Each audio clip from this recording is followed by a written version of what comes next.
Good morning, my dear students. How are you? I think you all are fine. Now we are going to start our question number 4 of chapter 5, exercise 5.1. Let us see. What is our question? अब एक ध्यान रखना बेटा, इन questions में आपको question की language को पढ़ के डायग्राम ड्रॉ करना आना चाहिए। जैसे से क्वेश्चन चलेगा वैसे से आपने वो डायग्राम बनाना है। सबसे पहला काम अपना यही होगा। अब देखिए, if a point C lies between two points A and B, दो पॉइंट्स हैं ए और बी, इनके बीच में कोई तीसरा पॉइंट है सी, वो लाई करता है। और वो लाई किस तरीके से करता है? वो इस तरीके से लाई करता है कि ए सी इक्वल टू क्या है, बी सी है। तो गिवन क्या हो गया अपने को गिवन हो गया बेटा A C equal to B C है। उसके बाद then prove that A C equal to half of A B. तो प्रूव अपने को क्या करना है, A C equal to half of A B. आया समझ में बेटा? अब देखो कैसे प्रूफ करोगे। प्रूफ में देखो बेटा क्या होगा, अपने को गिवन को उठाना होता है। ऑलवेज आप गिवन उठाओगे। तो गिवन अपने को क्या है, A C equal to B सी दिया हुआ है।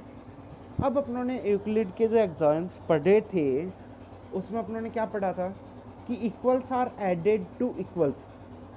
ये एक अपने पास एग्जाम था कि यदि एक कोई भी पर्टिकुलर चीज़ अपने इक्वल्स में ऐड कर सकते हैं। ए सी और बी सी दो इक्वल्स हैं, इसमें अपने को क्या करना है, ऐड करना है। किसको? इक्वल्स को ऐड किया जा सकता है। इक्वल्स को ऐड करने का मतलब मैं ये ए सी जो है ये दोनों साइड ऐड कर सकता हूँ। अपने जो ए सी है वो दोनों साइड क्या कर सकते हैं, ऐड कर सकते हैं ना। तो यहाँ देखो क्या आएगा, ए सी प्लस ए सी किया जा सकता है। और सिमिलरली इधर भी क्या किया जा सकता है, बी सी प्लस ए सी किया जा सकता है। अब देखो बी सी प्लस ए सी, ये पूरी लाइन बन गई अपने पास ए बी। और ए सी प्लस ए सी क्या बन गया बेटा, टू ए सी हो गया। तो two A C equal to A B. तो ए सी इक्वल टू क्या आएगा बेटा अपने पास यहाँ से, half of A B. Can you understand this thing? और यही चीज़ अपने को क्या करनी थी, यहाँ पे प्रूव करनी थी। तो ये आ गया आपका हैंस प्रूव। दोबारा देखो, अपने को ए सी इक्वल टू बी सी दिया हुआ था और ये अपने को प्रूव करना था। अपने ए सी इक्वल टू बी सी लेके चले हैं। अपने को पता है कि अपने इक्वल्स ऐड किया जा सकता है, मतलब कोई भी चीज़, एक ऐसी पर्टिकुलर थिंग दोनों साइड ऐड की जा सकती है। तो अपनों ने क्या किया, ए सी को दोनों साइड ऐड कर दिया।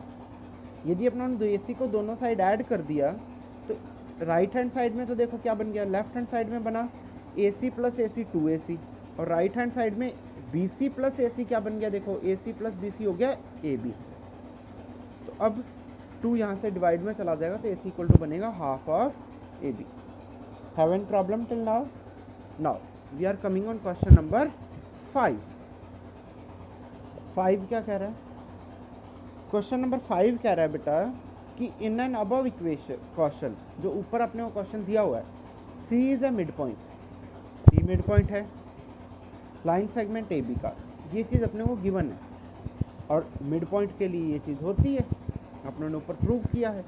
Prove that every line segment has only one mid point. अब अपने को प्रूव क्या करना है, अपने को ये चीज़ प्रूव करनी है कि कोई भी लाइन सेगमेंट है, कोई भी लाइन है, उसका सिर्फ और सिर्फ एक ही मिड पॉइंट होता है।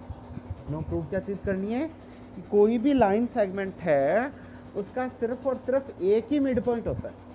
तो देखो वापस डायग्राम बनाओ, ए और बी दो पॉइंट्स हैं,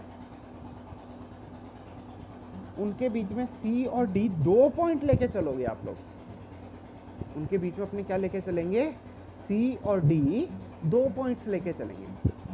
सबसे पहले अपने करते हैं let C as a mid point. सबसे अपने लेके चलते हैं कि अपने पास सी जो है वो मिड पॉइंट है। यदि सी मिड पॉइंट है तो ए सी इक्वल टू किसके होगा, बी सी होगा। भाई अपने पास ये एक लाइन है ए बी, इसमें सी एक पॉइंट है, इसमें सी क्या एक पॉइंट है। तो देखो A C equal to B C होगा, mid point C mid point है तो ए सी जितना ए सी होगा उतना ही बी सी भी होगा। अब अगेन सेम थिंग अपने को करनी है, ए सी प्लस ए सी और इधर भी बी सी प्लस ए सी। ए सी प्लस ए सी क्या बन गया बेटा, 2AC, और बी सी प्लस ए सी क्या बन गया, ए बी। तो ए सी इक्वल टू क्या हो गया अपने पास, हाफ ऑफ ए बी हो गया। Equation number 1। Have any problem. अब अपने बात करते हैं let D as a mid point. अब अपनों ने किसको मिड पॉइंट मान लिया, अपना डी को। यदि अपनों ने डी को मिड पॉइंट मान लिया तो देखो क्या होगा, ए बी। अब यदि डी मिड पॉइंट है, यहाँ डी आ गया। ऊपर 2 पॉइंट माने थे अपनों ने, सी और डी। फर्स्ट केस में अपनों ने किसको लेके चले हैं, सी को मिड पॉइंट लेके चले हैं। इसको अपने देंगे केस फर्स्ट और इसको अपने देंगे केस सेकंड। सेकंड केस में अपनों ने डी को मिड पॉइंट लेके चले हैं। जब अपने डी को मिड पॉइंट लेके चलते हैं तो क्या आएगा, A D equal to B D आएगा। जब A D equal to B D आएगा तो दोनों साइड ए डी ऐड कर दो।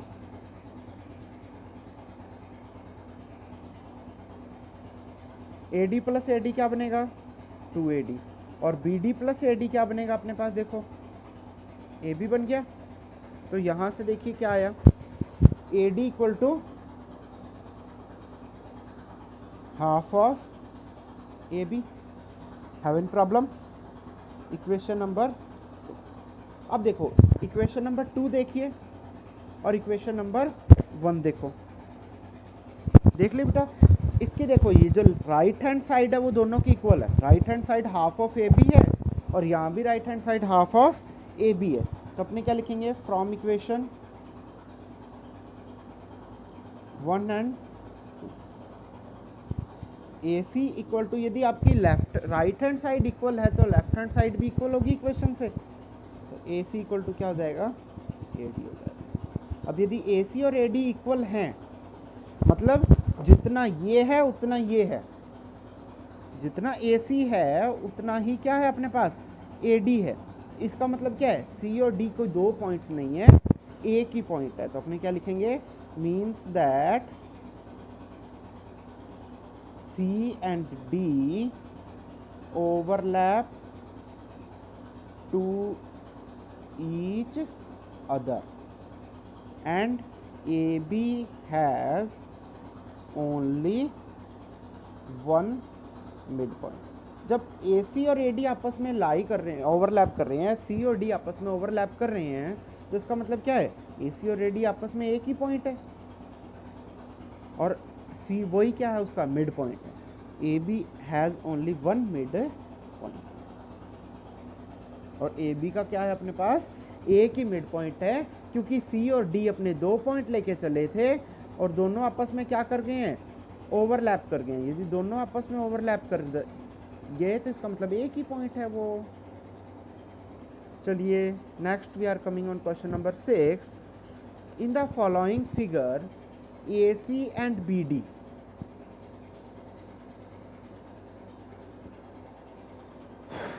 नीचे के जो फिगर है उसमें आपको दिया हुआ है कि ए सी और बी डी इक्वल हैं और प्रूव करना है ए बी और सी डी इक्वल हैं। तो देखो गिवन क्या है, गिवन अपने को है जी ए सी जो है वो किसके इक्वल है, बी डी के इक्वल है। ये जो ए सी है ये बी डी के इक्वल है। प्रूव क्या करना है, प्रूव अपने को करना है जी A B equal to C D. Proof अपने को करना है A B equal to C D. अब देखो प्रूफ करोगे कैसे, प्रूफ में हमें ऑलवेज गिवन लेके चलना है बेटा। तो A C equal to B D आ गया। अब ए सी जब अपने बी डी के इक्वल लेके चल रहे हैं तो अपने को चाहिए ए बी और सी डी। देखो AC में से यदि मैं BC माइनस कर दूं, दोबारा सुनो, if we subtract BC from the AC, यदि AC में से BC सब्ट्रैक्ट कर दिया जाए तो इधर अपने पास बचेगा AB, इधर अपने पास बचेगा AB। सिमिलरली इधर CD है, पूरा पूरा BD है, BD में से भी यदि BC सब्ट्रैक्ट कर दिया जाए तो अपने पास CD बचेगा। तो subtracting BC both side, BC को अपने क्या करते हैं, दोनों साइड से सब्ट्रैक्ट कर देते हैं, क्योंकि अपने पास यूक्लिड एक्सोयम है कि अपने कोई भी चीज़, एक चीज़ को दोनों साइड सब्ट्रैक्ट किया जा सकता है। तो देखो BC यदि दोनों साइड सब्ट्रैक्ट करोगे तो यहाँ क्या बनेगा बेटा, AC माइनस BC, और इस साइड भी क्या बनेगा, BD माइनस BC। अब देखो AC में से मैंने क्या सब्ट्रैक्ट कर दिया, AC में से BC सब्ट्रैक्ट कर दिया गया तो अपने पास बचा AB। इसी तरीके से BD में से यदि BC कर दिया गया सब्ट्रैक्ट तो क्या बना, और यही चीज अपने को क्या करनी थी, प्रूव करनी। तो ये क्या हो गया आपका, having problem till there? I think you all have cleared the questions.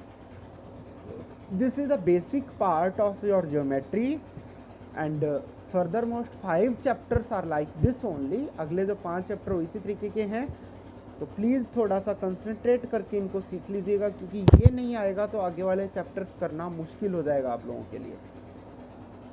Clear है? अब देखो बेटा, क्वेश्चन नंबर 3 और क्वेश्चन नंबर 7 दोनों ही क्वेश्चन थ्योरेटिकल क्वेश्चन है, दोनों ही क्वेश्चन थ्योरेटिकल क्वेश्चन हैं। मैं आपको एक्सप्लेन कर देता हूँ और जिनका आंसर मैं आपको PDF के थ्रू सेंड कर दूँगा। देखो बेटा, why axiom 5 is considered as universal truth. Actually में 7 एक्सोयम होते हैं, मैंने आपको सिर्फ मेन 5 ही लिखवाए थे। इसके अकॉर्डिंग जो एक्सोयम 5 है, वो एक्सोयम 5 कौन सा है जिसकी ये बात कर रहा है, वो बात कर रहा है कि whole is always greater than its parts. Clear है?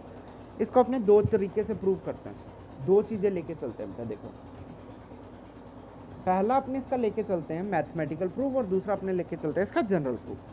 पहले अपने बात करेंगे मैथमेटिकल की।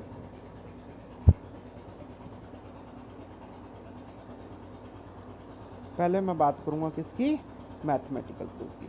अब ये मैथमेटिकल प्रूफ क्या कहता है, देखो, मैथमेटिकली प्रूफ के अकॉर्डिंग अपने क्वांटिटी मानते हैं Z, अपने क्वांटिटी लेट करते हैं Z, जो A B, जिसके 4 पार्ट हैं, A B X और Y। ये देखो, ये अपने पास एक ब्लॉक है, ये पूरा का पूरा है Z, ये एक ब्लॉक है जो पूरा का पूरा है Z।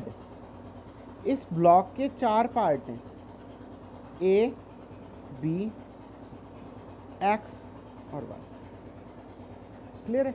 अब देखो, जो Z है इसके अकॉर्डिंग क्या है, whole is always greater than its parts. तो इसके अकॉर्डिंग क्या कहते हैं होना चाहिए, जो Z है वो ऑलवेज बड़ा होना चाहिए A से, Z जो है वो ऑलवेज बड़ा होना चाहिए B से, Z ऑलवेज बड़ा होना चाहिए X से, और Z ऑलवेज बड़ा होना चाहिए Y से। तो है ना बेटा, देखो यूनिवर्सल ट्रुथ है कि जो A है, यदि मैंने Z के ही 4 पार्ट किए हैं तो उसके सारे के सारे जो पार्ट्स हैं वो ऑलवेज Z से तो छोटे ही रहेंगे ना। तो जो यहाँ जो यदि Z है वो इन चारों से मिलकर बना है, तो then A, B, X, Y is always less than Z। या दूसरे तरीके से समझो, इंडिया अपने पास पूरा पार्ट है, अपने कंट्री की बात करते हैं इंडिया। इंडिया में एक स्टेट है राजस्थान, एक स्टेट है गुजरात। अब एक चीज बताओ, गुजरात कभी इंडिया से बड़ा हो सकता है क्या? गुजरात इंडिया से बड़ा हो सकता है क्या? नहीं। राजस्थान इंडिया से बड़ा हो सकता है क्या? नहीं हो सकता, क्योंकि जो राजस्थान और गुजरात हैं वो इसी इंडिया के पार्ट हैं। ये वो चीज़ आपको समझाना चाहता है इस एग्जाम्पल के थ्रू। क्लियर है?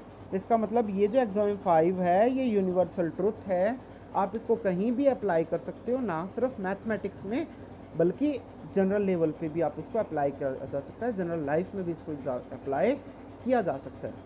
Thank you guys, I think you all can understand these questions or exercise 5.1. If you have any kind of any problem in this exercise 5.1, then please ask to me by directly calling or on WhatsApp, because this is a very important part, and on this part 5 chapters in 9th and 2 chapters in 10th are based। 5 chapter 9th के और 2 chapter 10th के इसी पे depend है। Please इसको ध्यान से कीजिएगा। यदि कोई भी प्रॉब्लम